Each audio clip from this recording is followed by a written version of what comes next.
여수 해상 케이블카 사업자가 케이블카 개통 허가 당시의 여수시 담당 공무원을 직권 남용 혐의로 고소했습니다. 고소한 배경과 속내를 두고 여러 의혹과 논란이 제기되고 있습니다. 전남 일부 자치단체가 플라스틱 1세계 생활용품을 나무 소재로 바꾸는 산업화에 적극적입니다. 환경 살리기 운동에 동참하자는 건데 의외로 목재 생산품에 대한 반응이 좋습니다. 광양시가 내년 시행을 목표로 조직 개편안을 입법 예고했습니다. 행정의 효율성을 높이자는 긍정적인 측면과 함께 고위 공무원 자리만 늘어날 것이라는 우려 섞인 목소리가 만만치 않습니다. 전라남도의 가고 싶은 섬 사업이 성과로 이어지고 있습니다. 올해 상반기까지 섬을 찾은 누적 관광객만 68만 명이 넘습니다. 여러분 안녕하십니까? 월요일 밤 여수 MBC 뉴스데스크입니다. 여수 해상 케이블카 사업자가 케이블카 허가 당시 여수시 담당 공무원을 직권 남용 혐의로 고소했다는 소식 지난주 전해드렸습니다. 업체 측은 그동안 미납된 기부금 납부 문제와 앞으로의 기부 이행 방법을 놓고 시 당국과 줄다리기를 벌여왔는데요. 네, 업체 측이 또다시 법적 조치에 나선 배경은 무엇이고 시 당국은 어떤 대책을 준비하고 있을까요?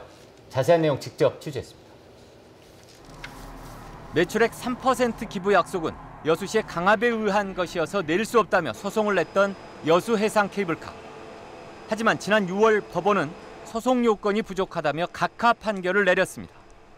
강압이 개입됐다는 법적 근거가 없다는 취지였습니다.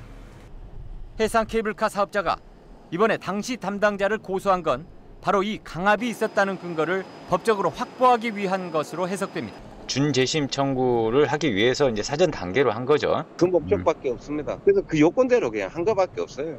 즉, 시 장학재단으로 기부를 요구하고 있는 미납금 19억 원을 내지 않기 위한 조치에 다시 착수한 셈입니다. 그렇다면 소속 공무원이 직권 남용으로 고소까지 당한 여수시의 대책은 뭘까? 담당 부서는 일단 주된 대응 기조에는 변화가 없다는 입장. 그러나 권오봉 시장은 공개 간부 회의와 시의회 답변을 통해 잇따라 타협을 강조하고 나섰고 사업자 측도 현재 여수시 집행부와는 대화가 원활하게 되고 있다면서 물밑 협상이 진행 중임을 시사했습니다. 그쪽에서도 장학재단을 만들어서 하겠다 할 때까지 생각하고 있기 때문에 어느 루트로든지 우리 결국 저희 학생들한테 혜택이 가면 된다 이런 생각을 합니다. 반면 시의회와 시민사회에서는 업체 측이 약속된 기부금조차 내지 않으면서 적반하장격으로 지역사회를 공격하고 있다며 격앙된 목소리들이 터져나오고 있습니다. 시민들이 필요한 공원을 다 내줬는데 불구하고 이 금액을 그렇게 많이 벌었는데 19억 2천만 원 정도를 안 된다는 것은 정말 지역사회의 정말 배신 행위다. 지난해만 총 240억 원, 도내 관광시설 중 최대 매출을 올린 여수 해상 케이블카는 앞으로의 기부 활동은 자신들의 이름으로 직접 하겠다며 자체법인 설립을 강행하고 있습니다. MBC 뉴스 박광수입니다. 여수 낭도와 고흥, 연홍도 등 도내 14개 섬에서 이루어진 가고 싶은 섬 사업이 가시적 성과로 이어지고 있습니다. 전라남도는 지난 2015년부터 시작된 가고 싶은 섬 사업 추진 결과 올해 상반기까지 누적 관광객 68만 3천 명을 기록했다고 밝혔습니다. 또 마을 식당과 게스트하우스 등 마을 기업 8곳에서는 올해 상반기까지 14억 7천만 원의 매출을 올렸고 생활 여건 개선으로 모두 57가구 70여 명이 귀여하는 성과를 거뒀습니다. 환경 문제 등으로 논란이 이어졌던 광양 알루미늄 공장이 본격적인 공사에 들어갑니다. 광양만권 경제자유구역청은 오는 9일 세풍산단에서 기관 단체장과 지역 주민 등이 참석한 가운데 광양 알루미늄 공장 기공식을 가질 예정이라고 밝혔습니다. 중국 밍타이 그룹이 투자하는 광양 알루미늄 공장은 알루미늄 괴와 스크랩을 이용해 판재 등을 생산할 계획이며 내년 8월쯤 가동에 들어갈 것으로 보입니다. 국내에서 독자 개발된 열차 제어 시스템이 전라선에서 시범 운영됩니다. 한국철도시설공단은 4세대 무선 통신망을 활용해 열차를 실시간으로 제어할 수 있는 한국형 열차 제어 시스템을 전라선 익산역부터 여수엑스포역 구간에서 시범 운영한다고 밝혔습니다. 철도시설공단은 이번 시범 운영 결과를 토대로 오는 2022년까지 중장기 적용 계획을 마련하고 2032년까지 2조 2천억 원을 투입해 전국 국가철도망에 확대 설치할 계획입니다. 더불어민주당이 현역 국회의원 평가를 거쳐 하위 20%에 속한 의원 본인에게 그 결과를 통보하기로 한 것으로 알려졌습니다. 민주당은 현재 진행되고 있는 가면 평가와 여론조사 등을 통한 평가와 이전에 진행된 중간평가를 합산한 최종 결과를 다음 달 하순쯤 확정할 예정입니다. 또 이 평가에서 하위 20% 명단이 나오면 일반에 공개하는 대신 본인에게 먼저 통보하기로 했습니다.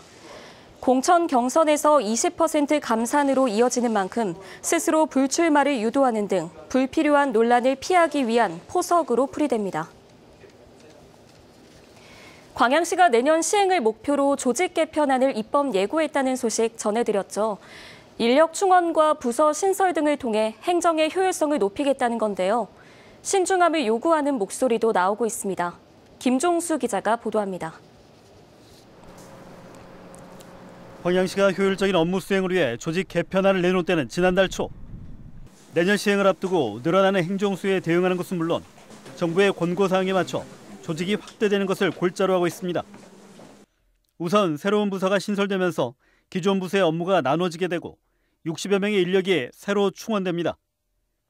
공무원 노조는 이와 관련해 업무 여건 개선에 따라 양질의 행정 혜택이 제공될 수 있다며 긍정적인 반응을 보이고 있습니다. 특히 관내 중요 현안 가운데 하나인 환경 업무 강화와 함께 주민복지와 주민자치를 지원하기 위한 밀착형 행정 실현에 대한 기대도 큽니다.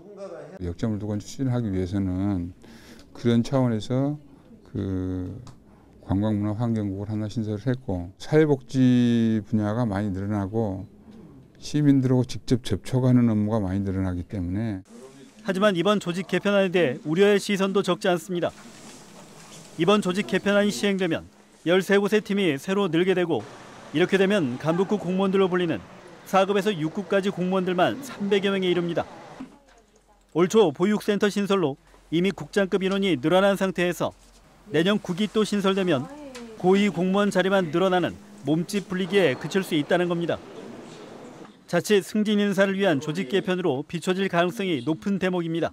과가 굉장히 적은 또 국도 있습니다. 그렇기 때문에 그런 데서 이렇게 분배를 해도 크게 무리는 없을 것 같은데 굳이 국을 만들 필요는 있겠냐 하는 생각도 듭니다. 시민을 위한 조직 개편이 아니라 다른 쪽의 조직 개편이라고 하면 좀 부정적으로 볼 가능성도 굉장히 높습니다.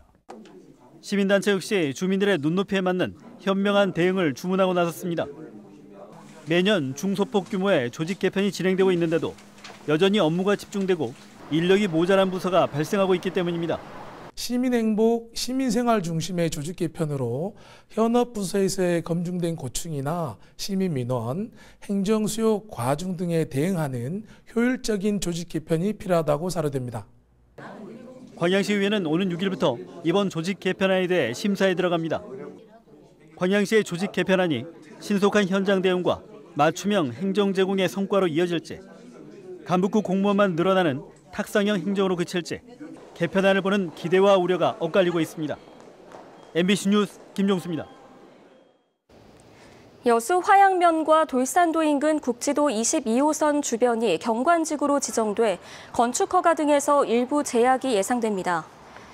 여수시에 따르면 최근 전라남도 도시계획위원회는 소라면 덕양에서 화양면에 이르는 진입로와 돌산 백야대교에서 등대까지에 이르는 290만 제곱미터에 대한 경관지구 지정 요구를 원안대로 의결했습니다. 이에 따라 해당 지역은 건축물의 높이가 3층, 12m 높이로 제한되고 폐기물 처리장이나 공장 등이 들어오지 못하는 대신 해안 경관을 관리하기 위한 조치가 체계적으로 추진됩니다. 플라스틱 일생인 생활용품을 나무 소재로 바꾸는 목재 산업화에 장흥군이 도전하고 있습니다. 각종 지적 재산권 등을 확보하고 목재 가공 기술을 민간에 이전할 채비를 하고 있습니다. 양현승 기자가 보도합니다. 뒷산에서 자라던 백합나무 기둥 속을 파내고 필요한 길이로 자릅니다. 거친 표면을 부드럽게 다듬습니다. 색이 다른 호두나무와 느릅나무를 이어붙여 멋을 낸 뒤 스테인레스 용기를 끼워 조립합니다. 텀블러 외부 플라스틱 재질을 나무로 대신한 나무 텀블러입니다. 편백나무 숲을 잘 가꿔 짭짤한 재미를 본 장흥군이 나무 텀블러 제작에 나선 건 지난해 9월. 일회용품과 플라스틱 줄이기 운동에 목재 산업을 접목한 건데 올해 제작한 2,000개의 나무 텀블러가 완판됐습니다. 미세 플라스틱 부분의 문제점을 발견을 하고 그 문제점에 대응할 수 있는 게 무엇일까를 고민하다가 생활 소비재 용품으로서 갈 수 있는 것이 그 컵 종류라고요. 나무 텀블러와 제작 공정은 특허 출원 심사를 앞두고 있고 디자인은 이미 배타적 권리를 취득했습니다. 지금까지 장흥군이 만들어낸 나무 소재 용품은 50여 가지. 나무 상패와 명패 등 여느 사무실에서나 흔히 쓰는 물품을 중심으로 주문이 이어지면서 억대의 매출을 올리고 있습니다. 장흥군은 나무를 활용한 일상용품의 제작 공정과 비용을 더 줄인 뒤 민간에 목재 산업화 기술을 이전할 계획입니다. MBC 뉴스 양인승입니다. 장서궁 전남교육감이 전남의 4대 교육 위기로 학생 수 급감과 교육 인프라 부족, 소득 격차와 불평등, 대학 입시 정시 확대를 꼽았습니다. 장 교육감은 오늘 원외 회의에서 전남 교육의 희망도 사람에게서 시작되고 사람에게 희망을 걸어야 한다며 교직원들의 열정과 전문성을 높이는 것이 매우 중요하다고 강조했습니다. 장 교육감은 또 지난 1년 동안 민주적 조직문화 정착과 학생 중심 교실 개혁 등 변화와 혁신의 흐름이 잘 만들어졌다고 자평했습니다. 연말을 맞아 시군에 이웃돕기 성금과 장학금 기탁이 잇따르고 있습니다. US 여자 오픈 대회에서 우승을 한 순천시 명예홍보대사 이정은 골프 선수는 오늘 순천시 인재육성 장학회와 장애인 체육회에 각각 1,000만 원을 전달했습니다. 앞서 순천시 서면 산업단지에 소재한 DSR 제강 기업도 소외된 이웃 지원을 위한 이웃돕기 성금 1억 원을 순천시에 기탁했습니다. 순천만 국가정원과 순천만 습지 방문객들이 각종 증명서 없이도 입장료 감면이 가능해집니다. 순천시는 국가정원과 순천만 습지 관람객이 입장료 감면 대상임을 증명하는 서류들을 제출하던 기존 방식을 바꿔 앞으로는 행정정보 공동 이용 시스템과 연계해 매표소에서 간단한 본인 확인만으로도 감면이 가능해진다고 밝혔습니다. 이에 따라 순천시는 순천만 국가정원과 순천만 습지에서 12월 한 달간 시범적으로 운영해 미비한 부분을 보완하고 내년부터 본격적인 서비스를 시행할 예정입니다. 광양시가 미세먼지 집중 발생 기간에 대비해 예방용품 지급을 확대합니다. 광양시는 내년 3월까지 기초수급자와 차상위 계층 등 7,500여 명을 대상으로 미세먼지 마스크를 지급해 저소득층의 경제적 부담을 줄여나갈 계획이라며 내년에도 사업비를 늘려나가겠다고 밝혔습니다.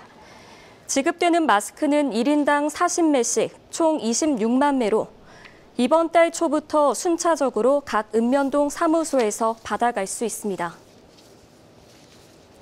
전남 지역의 소비자 물가가 넉 달 만에 상승세로 돌아섰습니다.